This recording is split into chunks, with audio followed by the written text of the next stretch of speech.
तुर्की के राष्ट्रपति और विवाद दोनों एक साथ चलते हैं। अगर आपको यकीन ना हो तो आप देख लो। पहले ईरान से झगड़ा, फिर सऊदी के खिलाफ जहर उगला, उसके बाद कश्मीर को लेकर मुस्लिमों का नेता बनने की कोशिश की, लेकिन भारत ने हवा निकाल दी। एर्दोगन अमेरिका से भी टक्कर ले रहे। फ्रांस, जर्मनी का मामला आपके सामने है। ऐसे में तुर्की के लोग और तुर्की की सरकार सब परेशान है, क्योंकि बिना समझे बूझे एर्दोगन कोई भी बात कह देते हैं। उसी का नतीजा है कि अब सब उनके खिलाफ हैं और अनाप शनाप बकते रहते हैं। अब ताजा मामले को ही ले लीजिए।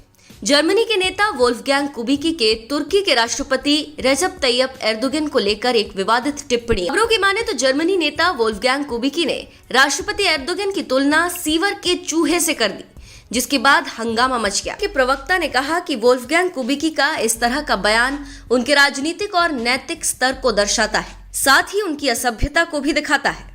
खबरों की माने तो जर्मनी नेता वोल्फगैंग कुबिकी जर्मनी में राज्य चुनावों में अपनी पार्टी के लिए भाषण दे रहे थे और इसी दौरान कुबिकी ने कह दिया कि सीवर के चूहे एर्दोगन की वजह से जर्मनी में आ रहे शरणार्थियों को अब जगह नहीं देगा।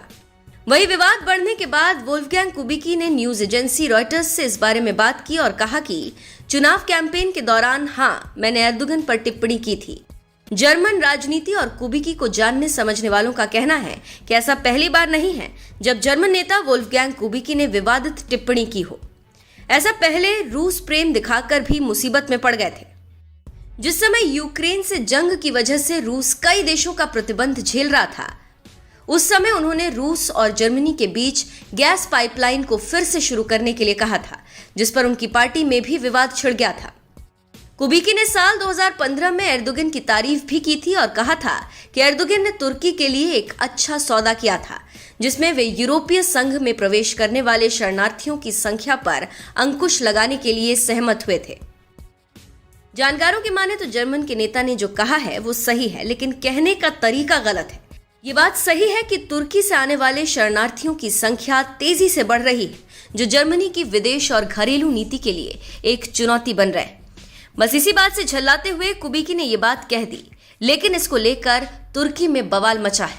अब देखना होगा कि जर्मनी अपने बेवकूफ नेता की बात से कैसे निपटता है।